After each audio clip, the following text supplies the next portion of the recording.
E era um coração e a alma da multidão dos que criam.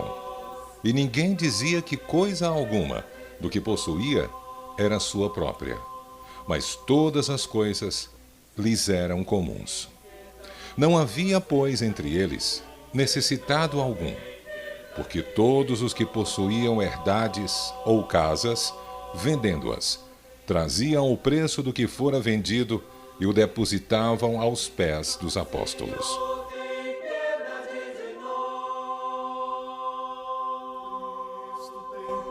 E repartia-se a cada um segundo a necessidade que cada um tinha. Essa é a citação bíblica em que o beato José Lourenço certamente se inspirou para constituir e sedimentar a comunidade do Caldeirão.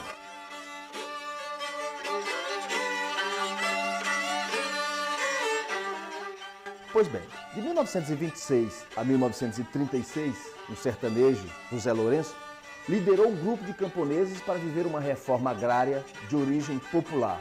Uma experiência socialista aqui no interior do Ceará.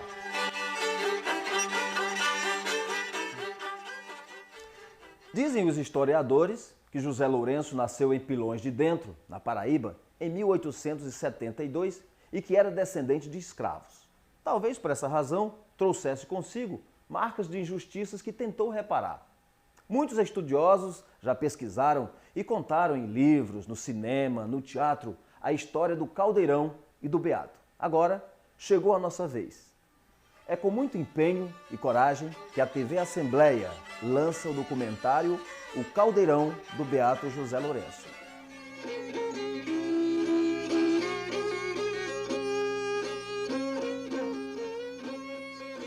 Caldeirão dos Jesuítas, município do Crato, na Chapada do Araripe. Antes, esse lugar era chamado Conceição da Serra. Mas por volta do ano de 1676, com a chegada de dois jesuítas que fugiam das perseguições do Marquês de Pombal, ministro do rei português Dom José I, o local passou a ser chamado Caldeirão dos Jesuítas. O nome Caldeirão vem dos muitos caldeirões de pedras que lá existiam e que conservavam água até no período da estiagem. Vai ser justamente por conta dessa água que é represada, que é mantida entre pedras, que possibilita a estadia humana, que possibilita a criação de um pequeno vilarejo lá, que foi a comunidade do Caldeirão, mesmo nos períodos de seca. No Caldeirão, as terras não eram planas, mas eram boas para o cultivo. A água nunca secava e o solo fértil oferecia condições ideais para que as pessoas vivessem por lá. Foi no Caldeirão dos Jesuítas que, de 1926 a 1936, os camponeses se agruparam em uma comunidade liderada pelo beato José Lourenço. Eles eram devotos da Santa Cruz do Deserto. Essa devoção à Santa Cruz, ela se materializava em ritos. Entre esses ritos, o principal rito se destacava numa prática que eles chamavam de exercícios. Os exercícios aconteciam especificamente no Caldeirão, quando o beato José Lourenço carregava um madeiro, que é um cruzeiro, e esse madeiro ele era decorado com fitas e com tecidos. Após essa decoração, ficava semelhante a uma forma humana, e ele levava esse madeiro ao ombro, e as pessoas da comunidade seguiam em fila indiana, primeiro os homens, depois as mulheres, sendo que uma mulher seguia logo atrás do beato, porque ela era a puxadora. Ela era aquela pessoa que tinha uma voz num tonal e fazia com que as pessoas seguissem nos cânticos e nos benditos. Então, eles subiam e desciam aqueles morros que havia lá no Caldeirão, entoando aqueles cânticos sagrados, aqueles cânticos de devoção. As pessoas da comunidade do Caldeirão tinham casa, trabalho e alimento para o corpo e para o espírito. Trabalho e oração eram o cotidiano dessas pessoas. O fruto desse trabalho, da lida, era dividido por todos. Tudo era partilhado. O povo trabalhava em conjunto, a roça para todos, e de noite Ainda rezava. As crianças só acompanhavam a reza, mas não trabalhavam em roça não. Agora, gente de maior idade, de 12 anos acima, já era maior, né? Tinha que trabalhar, né? Todo mundo era trabalhando, era trabalho da roça. Antes que a terra realmente começasse a produzir, o Beato comprava mantimentos para aquelas pessoas sobreviverem. Ele sempre se preocupou que eles tivessem boa alimentação, muitas frutas, carne, e ele comprava bois, comprava frutas nos terrenos vizinhos até que a terra começasse a produzir. Onde ele fez açudes, casas de farinha, casas de curtume para fazer celas, arreios dos animais. Ele tinha uma roupa que usava o traje de ir para a cidade, onde ele visitava as pessoas com quem ele tinha interações de amizade ou de negócios, vendendo a produção do Caldeirão e de outras comunidades que ele fundou. E também as pessoas que ele visitava, porque tinha esses laços de amizade, entre elas, principalmente o Padre Cícero. Ele era um negro, né, afrodescendente, muito alto. Segundo as pessoas que o conheceram, era uma pessoa que tinha uma voz bastante agradável e também que era uma pessoa muito elegante. Se vestia muito bem e adequadamente a cada ocasião. Tudo começou quando José Lourenço chegou em Juazeiro do Norte, na época das primeiras romarias, por volta do ano de 1892. O lugarejo vivia a efervescência do fato extraordinário do milagre da hóstia que havia se transformado em sangue na boca da beata Maria de Araújo. Naquela ocasião, José Lourenço, influenciado pelo catolicismo popular, reinante em Juazeiro, se aproxima do Padre Cícero Romão Batista, que se torna seu grande orientador. É um movimento de rebeldia da tradição.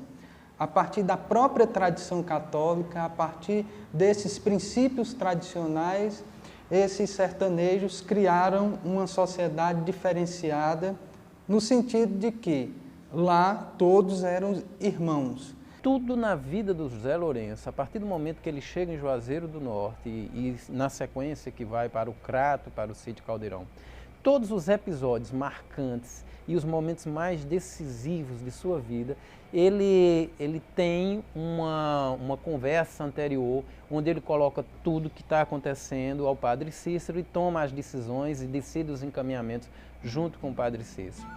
Historiadores contam que José Lourenço chegou ao Cariri como penitente, ordem bastante conhecida em todo o Nordeste brasileiro. Eles se reuniam nas ruas e nas procissões, cantavam e rezavam. Seus rostos eram cobertos com capuzes e eles vestiam capas para não serem identificados.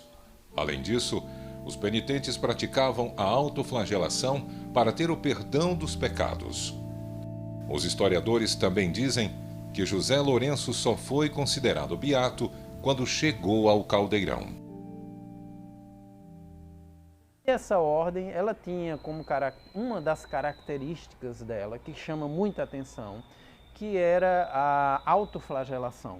Então, os homens se reuniam em espaços fechados e eles usavam chicotes com lâminas na ponta, chamadas de cilício, e eles se flagelavam, se surravam as costas com esse equipamento, e isso tinha uma função de purificá-lo contra pecados, contra atos que eles próprios reconheciam como sendo inadequado para a missão deles, para aquilo que eles consideravam como sendo o papel deles dentro do grupo e dentro da humanidade.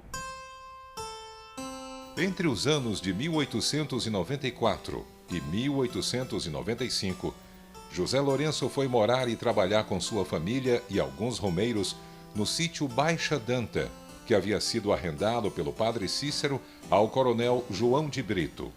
Zé Lourenço, já naquela época, era o líder da comunidade. De enxada na mão, ele e seu grupo começaram a plantar. Muitas pessoas, naquela época, achavam José Lourenço um homem caridoso, porque ele oferecia trabalho e moradia a quem precisasse. Por isso, várias famílias pobres foram morar perto dele, no sítio que, em pouco tempo, se transformou em um bom lugar para se viver. Como ele tinha em Baixa Danta um pomar com muitas espécies de fruta, e esse pomar, dentro de algum tempo, passa a frutificar. Mangas, laranjas e todas as frutas da região, que é aquela região do Cariri, proximidade da Serra, no Crato, é uma região muito fértil para produção de frutas.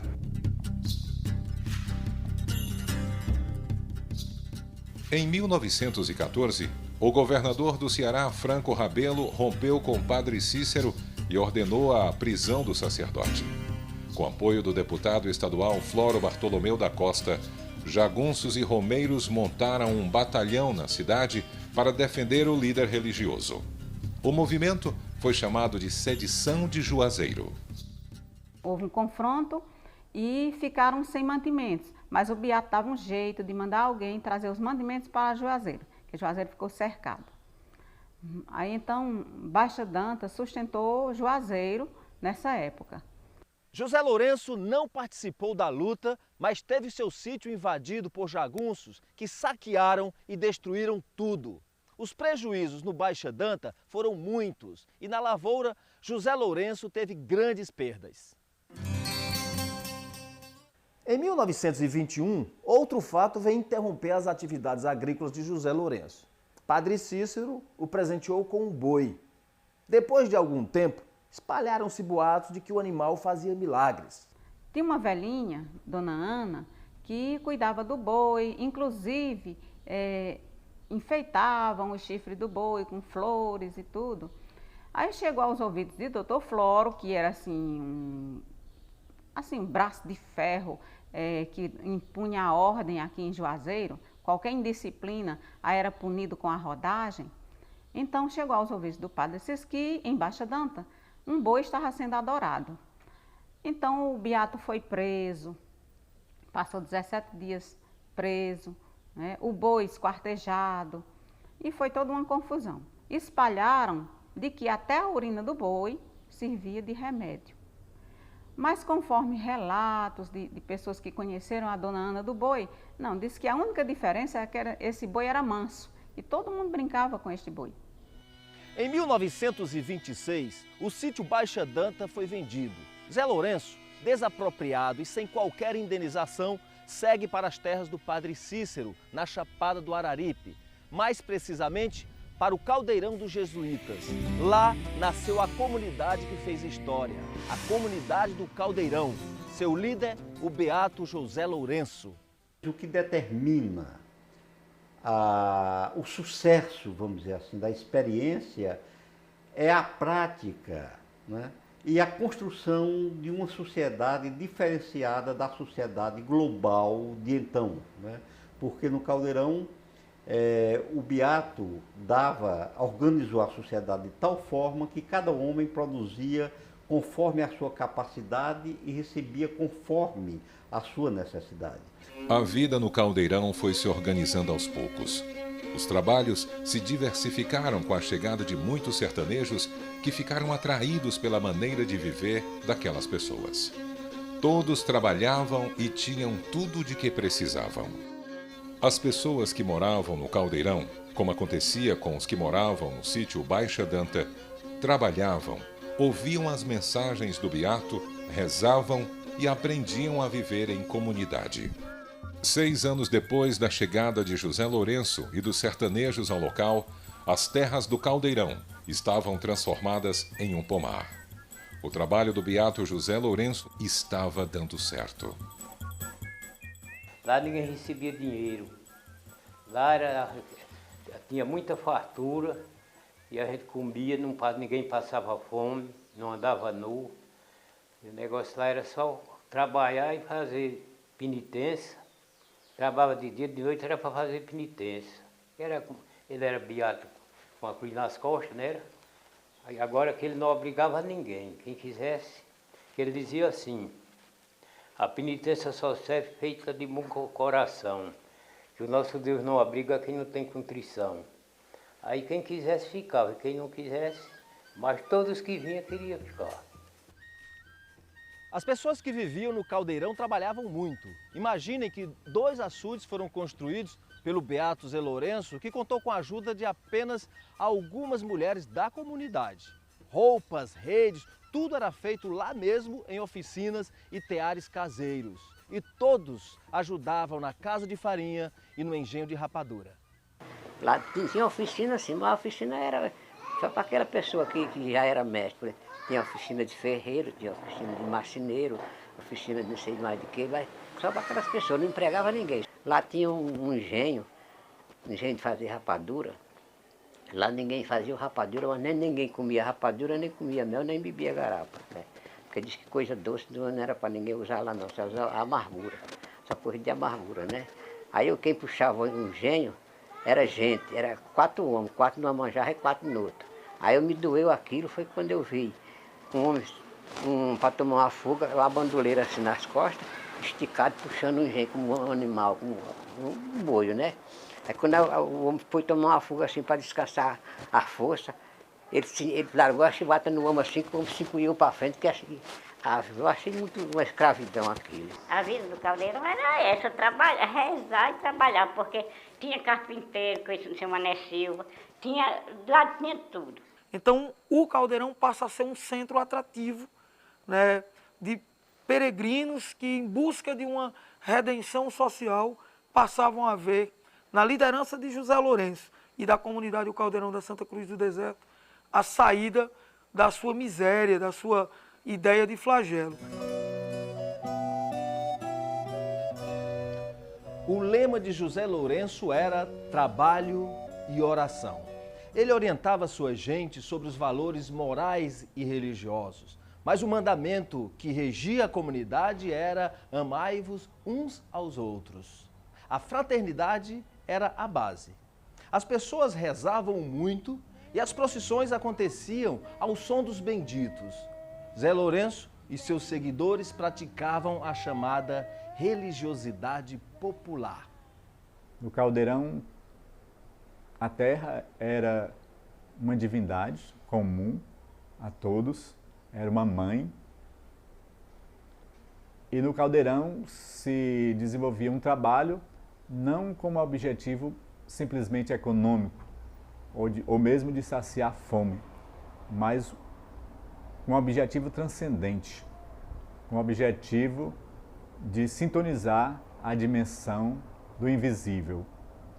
Então, o trabalho era levado à frente como uma penitência, e mais do que como uma penitência, como uma devoção.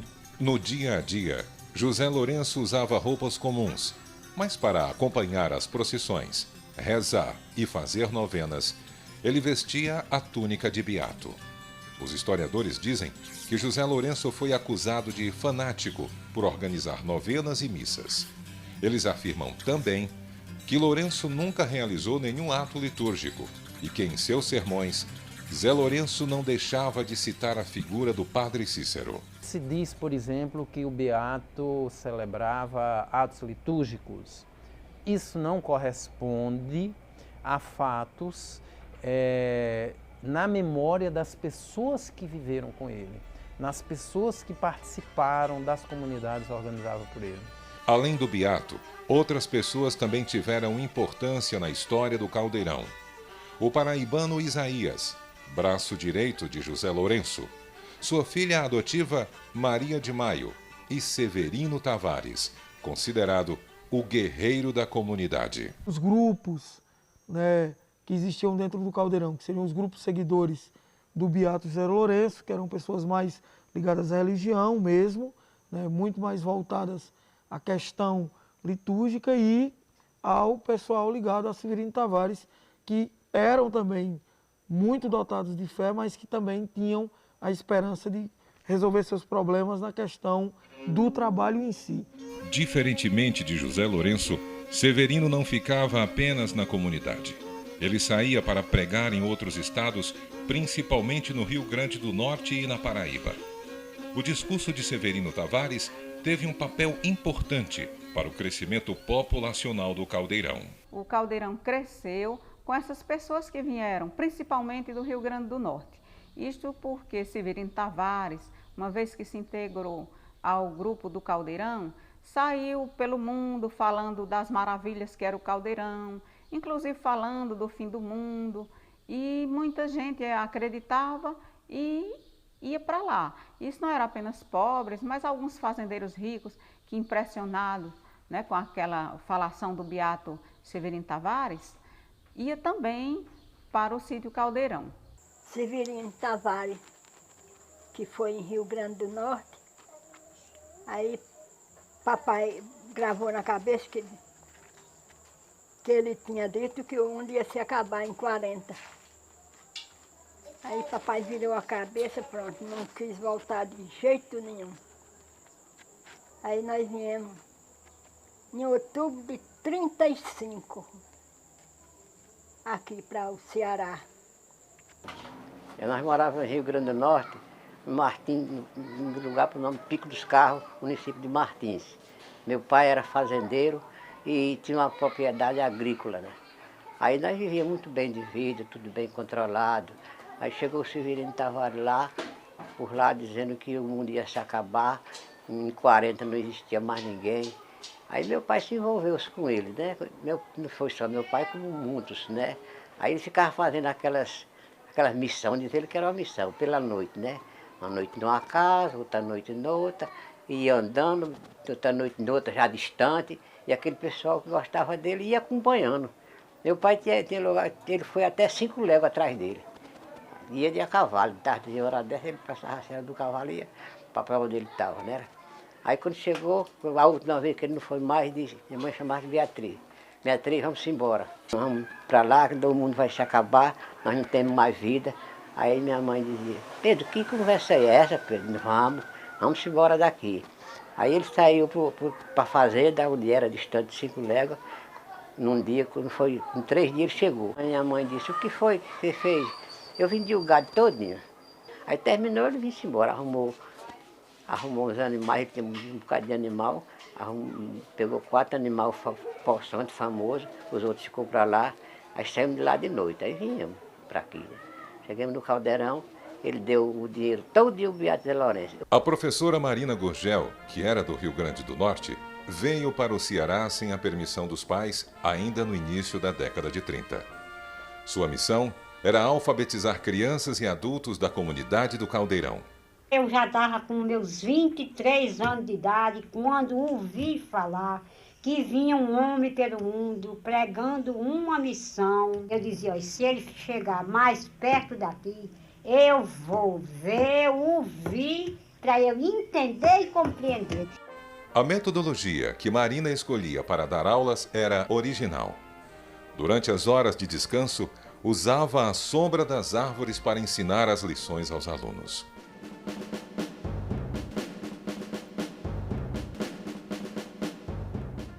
Outubro de 1930. Um golpe que tirou do poder o então presidente Washington Luiz agitou o Brasil. Assumiu a presidência da República o chefe civil da Revolução, Getúlio Vargas. Em todo o país ocorreram levantes. Nem a comunidade de José Lourenço, no Crato, Ceará, escapou da ação dos revoltosos. O Caldeirão foi parcialmente destruído por revolucionários que acabaram com grande parte da propriedade. Foram muitos os prejuízos de José Lourenço e de seu povo. Mais uma vez, o beato é perseguido e acusado de perigoso à ordem estabelecida. Havia uma grande campanha contra o Juazeiro. Pouco tempo antes, o conselheiro em Canudos tinha sido reprimido e tido sua comunidade dizimada. E era um perigo, diziam que era o fanatismo, o comunismo, coisas muito perigosas. E trataram também de taxar o Juazeiro de antro de fanáticos, de uma nova Canudos. Por isso havia uma campanha da República contra o Padre Cícero, contra o Juazeiro. No período que compreende a década de 70 do século XIX até a década de 30 do século XX, houve uma série de crises, de autoridade, de ordem econômica e ideológica. A época era adversa para o homem do campo. As prolongadas secas abalavam a fragilizada economia nordestina. Na seca de 1932, foram criados campos de concentração para atender a milhares de pessoas que recebiam alimento do governo. Nesse ano, nós tivemos aqui no Nordeste, especialmente no Ceará, uma grande seca. Como fala a professora Kênia Rios no seu livro sobre esse período, o governo criou vários campos de concentração para prender os retirantes da seca e, na verdade, o Caldeirão acabou desenvolvendo uma política completamente diferenciada desse assistencialismo que a gente vê a partir do Estado. E em 1932 os retirantes foram para o Caldeirão e muitos ficaram na comunidade, de modo que a gente pode perceber que em 1932 a seca encheu o Caldeirão de novos componentes. Os campos de concentração não diminuíram os problemas trazidos pela seca. Miséria, fome, morte.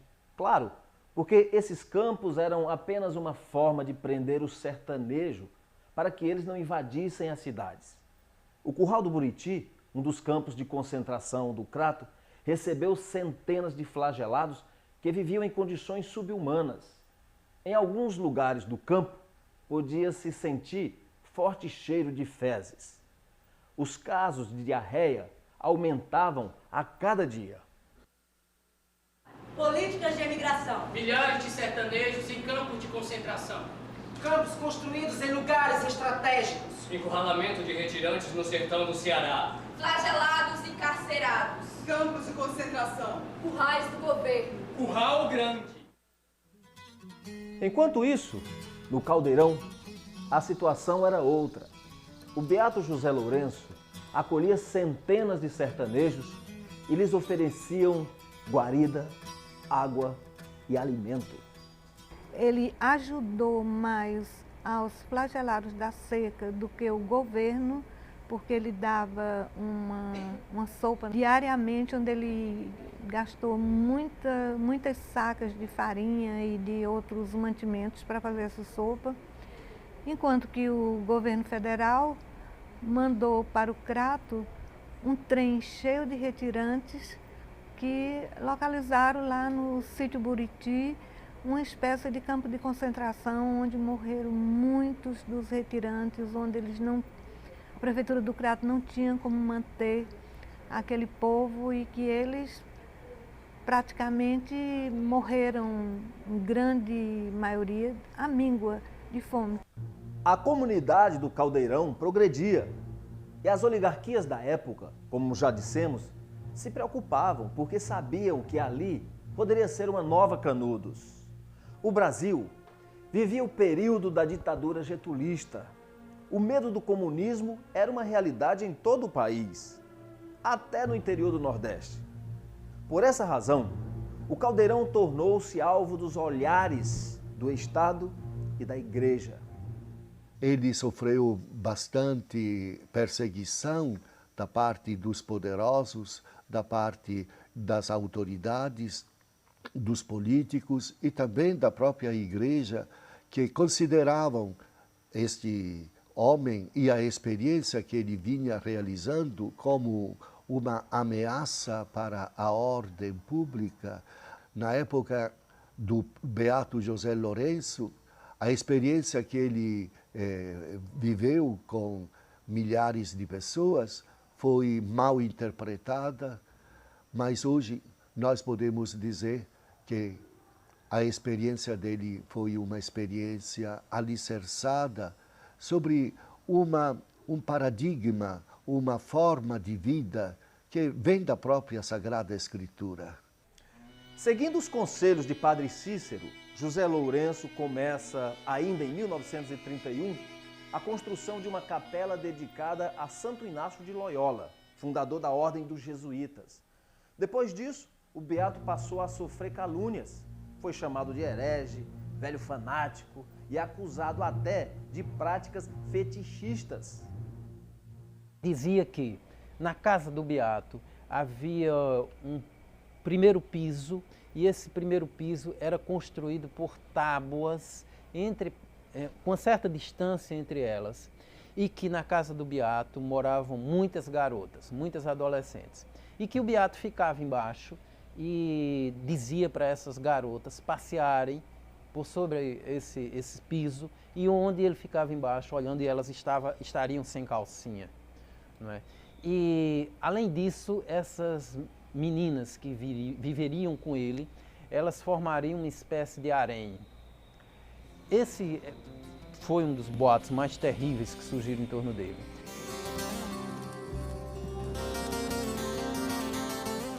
Depois da seca de 1932, surge um fenômeno que, com o passar do tempo, vai marcar a vida do Caldeirão: as romarias, que aconteciam principalmente por causa das pregações de Severino Tavares pelos sertões. A liderança carismática de José Lourenço atraía romeiros vindos de outros municípios e estados.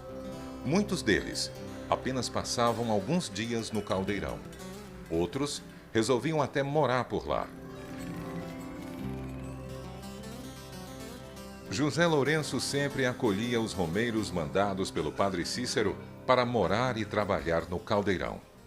Mas quando o padre Cícero morreu em 1934, não deixou suas terras para o Beato, e sim para a Ordem dos Salesianos. Os salesianos não pisaram até o 1939, não apareceu salesianos aqui. É pena que quando chegaram os salesianos foram constrangidos e até acusados de ter um terreno onde tinha essa comunidade, repassaram as ideias negativas e não tiveram tempo de, vamos dizer, poder entrar em contato com a verdadeira realidade de Zé Lourenço, mas só com Zé Lourenço humilhado em todo canto, e o salesiano também humilhado porque tinha este terreno que no final não era nem propriedade deles, mas tinha já passado à diocese, um fato que se descobriu ultimamente com o livro de Paulo Machado. Então, no papel não era deles, mas todo mundo pensava que era de Padre Cícero, e, portanto, os salesianos, chegando, deviam dar conta deste terreno que tinha este focos de desordens. A Ordem dos Salesianos, a Diocese do Crato, os latifundiários, os políticos da Liga Eleitoral Católica, a polícia e o governo do estado concordaram com as acusações de que José Lourenço era um perigo para o estado e para a ordem estabelecida. O deputado Norões Milfon chegou a afirmar o que muitos apenas pensavam: o Caldeirão seria uma nova Canudos com os mesmos métodos. O Dr. Raimundo Noronha Milfon era uma figura humana encantadora, e modesto, tranquilo. Ele jamais, eu sei que o Caldeirão foi um terreno que o padre Cícero deu para o Beato, Zé Lourenço. O Zé Lourenço lá era um homem pacato, todo mundo, até iam visitá-lo lá. Não acredito que o Noronha que ali seria uma nova Canudo. Ali já o povo falava nisso, a imprensa também. Mas do Noronha também nunca vieram um homem simples, modesto, e amigo do Padre Cícero, jamais ia fazer isso. Uma das razões pelas quais a comunidade foi exterminada passa exatamente pela lembrança de Canudos. Caldeirão seria a repetição de Canudos.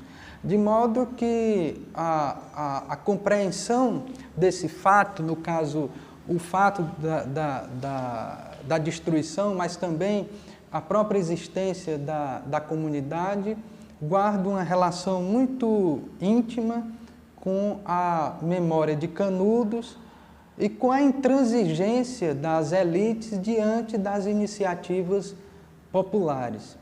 Em 1935, para fazer o altar da Capela do Caldeirão, José Lourenço mandou buscar na Alemanha 3 imagens: São José, Santo Inácio de Loyola e Nossa Senhora da Conceição.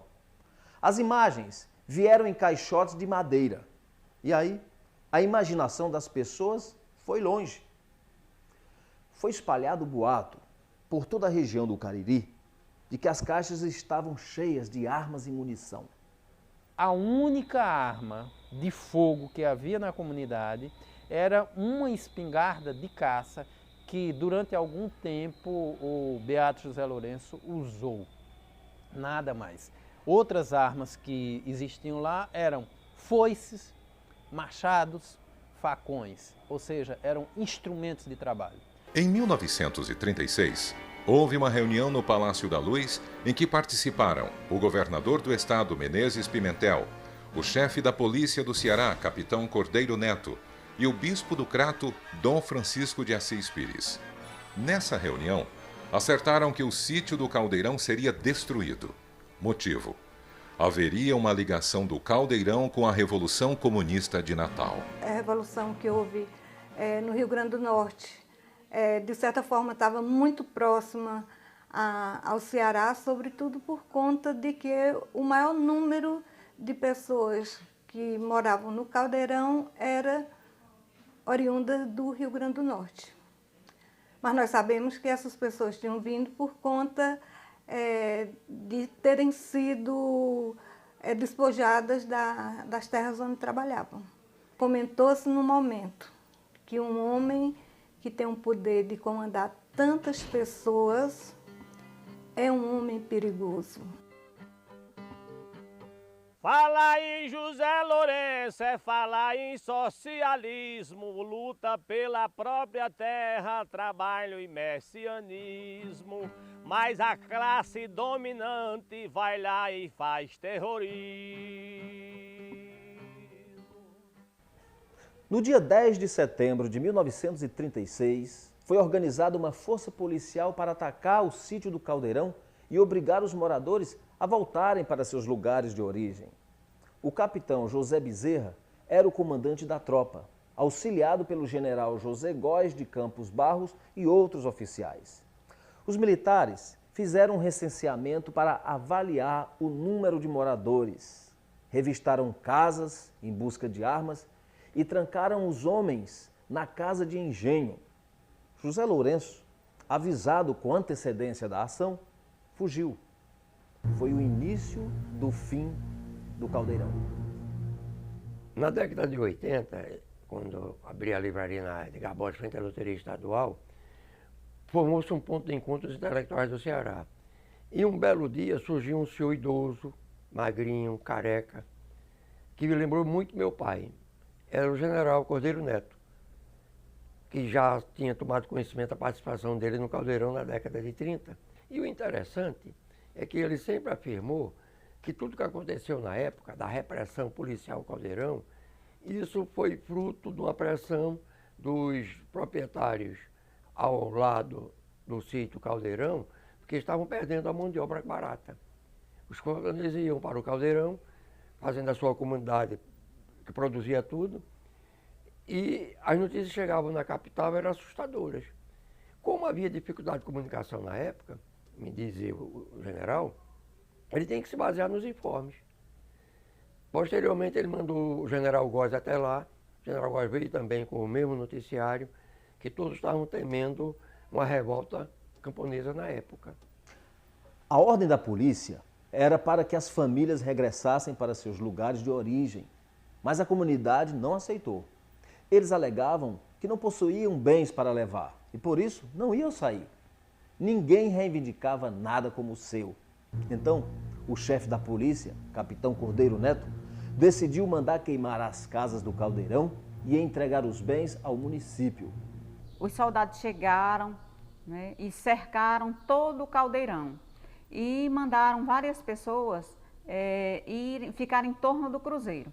Aí elas ficaram de 6 da manhã até 4 da tarde, né, no sol, sem comer, sem beber, sem poder sair dali. Agora, nem todos foram para lá, porque no caso da minha avó e meu avô, ficaram com um soldado na frente, na porta da frente e outro na porta de trás.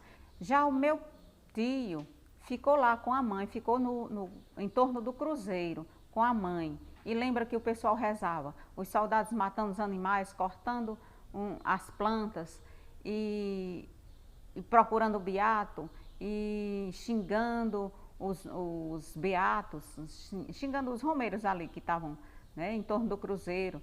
Aí é que eles rezavam e oravam e cantavam benditos, e eles atiravam, ameaçavam. Não chegaram assim a matar pessoas nesse dia, aí a não ser uma moça que estava só numa casa e a mãe dela tinha morrido há pouco tempo, ela tocou fogo, né, jogou querosene, tocou fogo, morreu incendiada, se suicidou nesse dia. O próprio Cordeiro Neto me disse que a imprensa na ocasião alardeava muito. E houve a pressão do governo, dos políticos, para que ele desse uma solução, porque aquilo ali era um ninho comunista.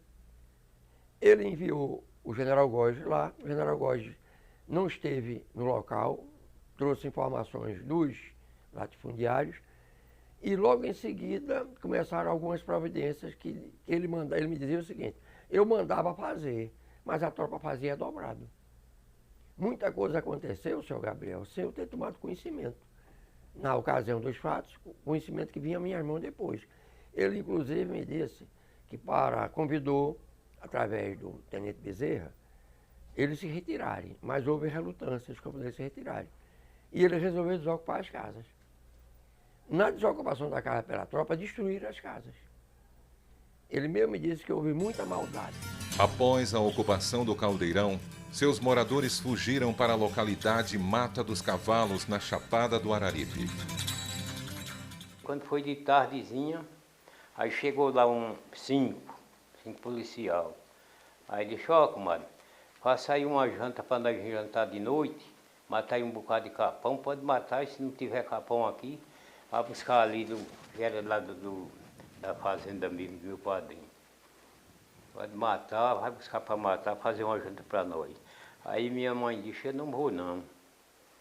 Aí chegou um Pereirinha, um policial que chamava Pereirinha, disse: comadre, vocês quiserem se retirem.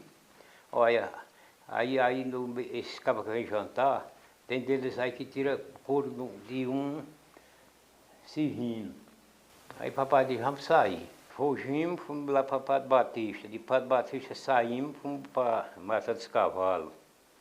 Aí fiquemos da Mata dos Cavalos para o Cruzeiro. Passamos um dia lá e papai veio embora para cá e nós íamos procurando meu padrinho, ninguém encontrava, né? Uns 20 dias ou mais foi que viram. Uma pessoa deu com ele, encontrou. Aí quando estava já tudo alicerçado lá, aí a tropa foi dar outra denúncia. Aí já estava bem quase alicerçado lá no Cruzeiro, na Serra do Cruzeiro, Costa da Mata dos Cavalos. Aí já veio a polícia de novo. Severino Tavares, que havia sido preso em Fortaleza durante a ocupação, foi solto e, indignado com a destruição de sua comunidade, arquitetou um plano para vingar o Caldeirão. No dia 10 de maio de 1937, o capitão José Bezerra e seu filho resolveram fazer uma diligência na região onde estariam acampados os habitantes do Caldeirão. O momento foi fatal para ele e seus auxiliares. A polícia foi recebida com cacetes e foices pelos rebelados. O capitão José Bezerra recebeu muitas pancadas e morreu posteriormente. A polícia disse que morreram mais de 200 pessoas nesse ataque. E Severino Tavares, que ficou gravemente ferido, também morreu. E, na verdade, foi esse o grande momento da chacina, a culminância toda de uma violência muito grande, de uma falta de compreensão muito maior que levou aquelas pessoas a morrerem e outras a se desestruturarem, causando até por muito tempo a inibição das pessoas, o medo, o temor pela procura, né? Então, na verdade, o que aconteceu foi uma injustiça muito grande, uma desumanidade muito cruel que aconteceu no Caldeirão. Morreu José Bezerra e o filho Anacleto. Meu tio, que a gente chama tio Pedim, ele era adolescente e presenciou o confronto dos soldados, né, com os beatos.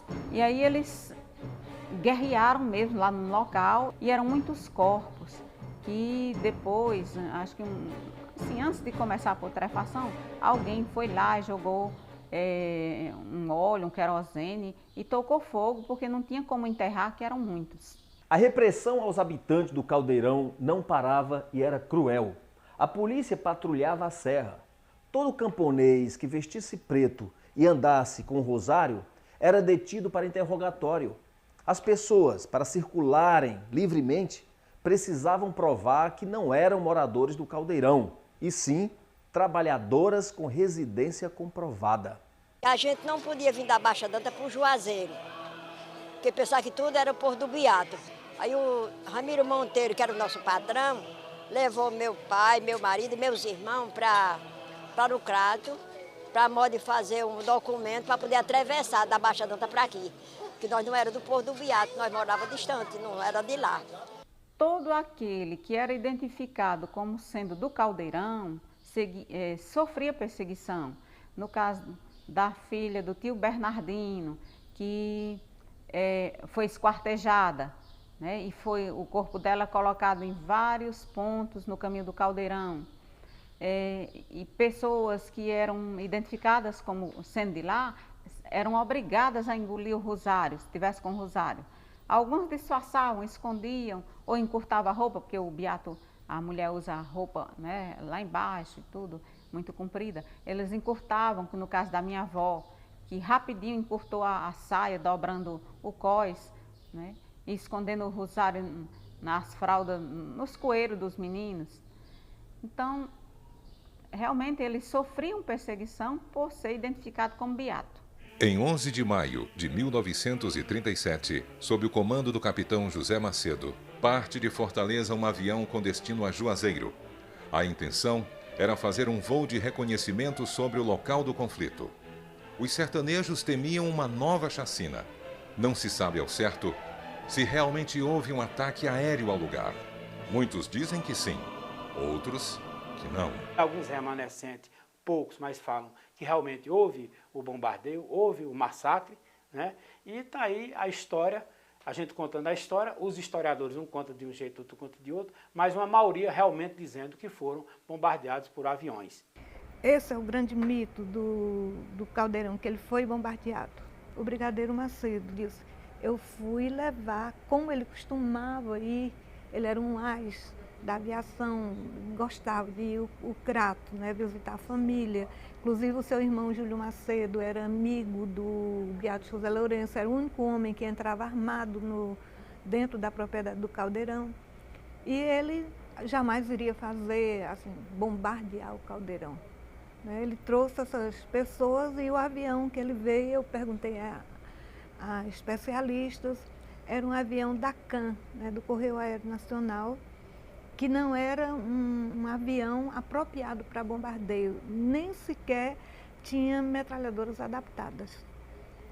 E pediram para ele dar uns voos rasantes lá no Caldeirão, né, onde a população já tinha se espalhado na mata, nas fraldas da Chapada, né, para ele verificar se ainda tinha gente naquelas redondezas.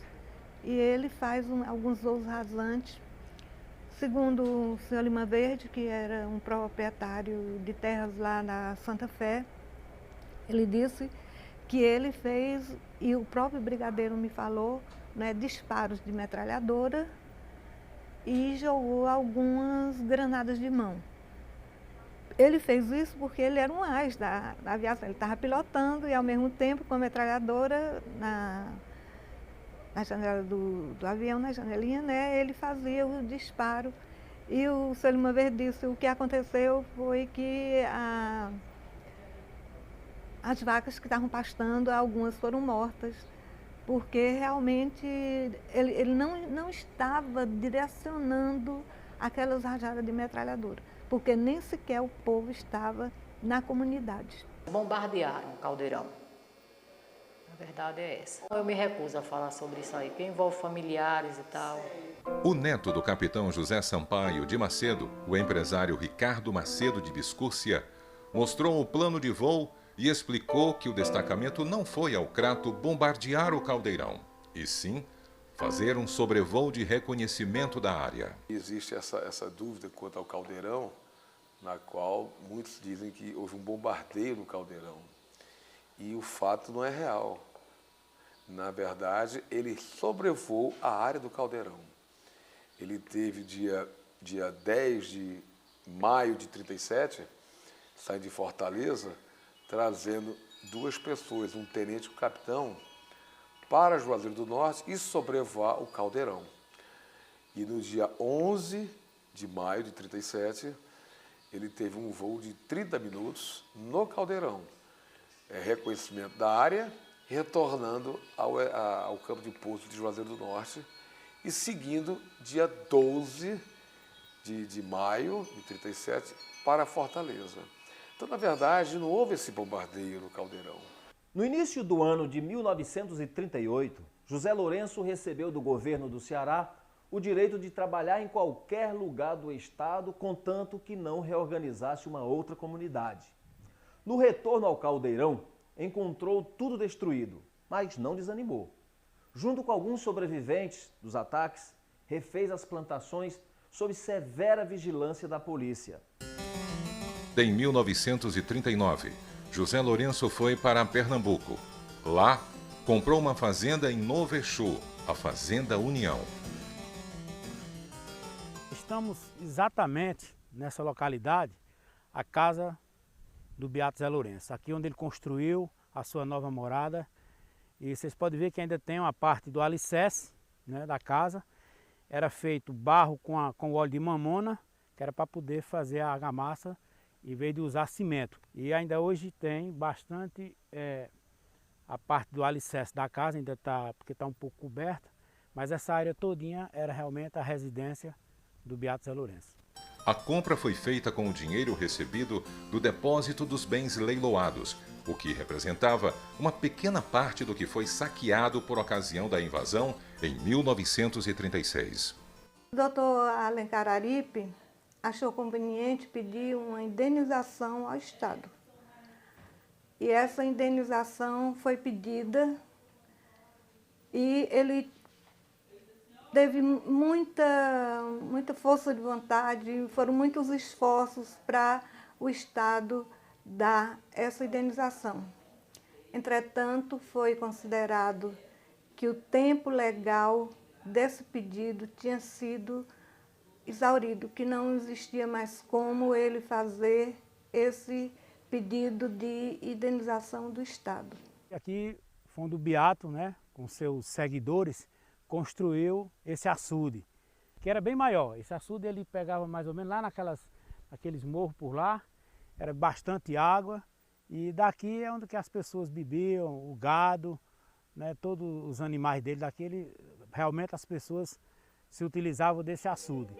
O Beato José Lourenço viveu no sítio União entre os amigos e com a visita constante de romeiros. Em 1946, morreu de peste bubônica. Seu corpo foi transportado para Juazeiro do Norte por camponeses que moraram tanto no caldeirão como no sítio União. O Beato foi sepultado no cemitério ao lado da Capela do Socorro, lugar onde Padre Cícero está enterrado. Eu estou na praça tirando a barba, era o cabelo que eu estava lá, quando vai passando uma rede branca, com aquele povo todo de branco. Aí um conhecido meu, aqui dos Leitos dos Marotos, eu digo, aí, vem cá, Sadito. Aí ele fez, quem é? Diz, Anania, é o Beato Zé Lourenço. Eu digo, é mesmo, é. Quando é que vai? Vai lá para a igreja de São Miguel, em frente da igreja de São Miguel, lá botaram ele. Mais ou menos 8 horas do dia. A igreja não permitiu que o corpo do Beato fosse velado dentro da capela.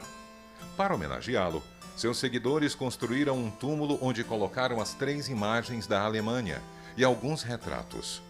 O túmulo é zelado pelo neto do Beato Severino, José Tavares de Lira.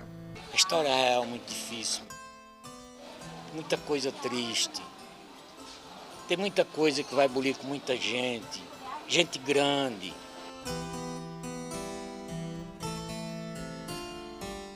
A experiência do caldeirão foi há muito tempo. Nos anos 20 e 30 do século passado. Quase nada resta. Apenas resquícios de uma comunidade que viveu dignamente da fartura, do trabalho, de muita fraternidade e de orações. O pesquisador Sandro Leonel, bisneto de Severino Tavares, mostrou cada detalhe ao visitar suas ruínas. Aqui é a estrutura da antiga Casa do Beato. Essa madeira que se encontra aqui é ainda da época, né, da construção. Era uma casa grande, né, e que aqui era o lugar da morada do Beato, aqui era onde ele dormia. Aqui era onde acontecia o sepultamento dos moradores do Caldeirão, né, durante os 10 anos que a comunidade aqui esteve. A história do Caldeirão também tem curiosidades. Dizem que alguns dos seus moradores possuíam o dom da premonição. Eles tinham até a capacidade de prever suas mortes. Todos os remanescentes do Caldeirão que aqui ficaram, como exemplo Dona Maria de Maio, Eleutério Tavares, Alexandrina Tavares, eles comunicaram aos familiares, né, o ano que iriam falecer. E mais, chegaram ao ponto de, em alguns casos, explicitar exatamente a data precisa. Eu tenho por conhecimento de caso a questão, né, de seu Moisés Alves, que 1 ano antes de morrer me procurou para falar comigo sobre o Caldeirão e me avisou que no ano seguinte, pela mesma época que ele estava aqueles dias falando comigo, lá na propriedade dele, em um marizal no Rio Grande do Norte, que ele faleceria. E exatamente 1 ano depois da minha conversa com ele, né, lá na casa dele, ou seja, durante 3 dias eu passei lá, precisamente 1 ano depois ele faleceu. Cineastas, escritores e artistas têm na história do Caldeirão uma fonte de inspiração. O artista plástico Hermínio Castelo Branco, o Mino, pintou em painéis a trajetória do beato José Lourenço. Um desses painéis está exposto no prédio Dom Helder Câmara, onde funciona a Justiça do Trabalho. Mino responsabiliza a ignorância e a prepotência das forças dominantes pelo insucesso do Caldeirão. Foi um caso de injustiça social gravíssima. A imprensa fez parte, o governo fez parte da igreja também fez parte, e isso tem que ser reparado. Com a chegada de Dom Fernando Panico, em maio de 2001, ao município do Crato, houve uma disposição da diocese em retomar a trajetória da comunidade do Caldeirão. A igreja vem promovendo romarias ao lugar. Dom Fernando batizou o Caldeirão de Santuário das Comunidades.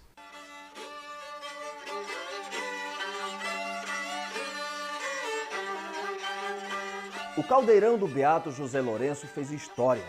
Há quem critique o Beato pelos excessos religiosos e pelo seu fanatismo. Mas a fé, as crenças, sem dúvida, são importantíssimas para que a gente acredite em dias melhores.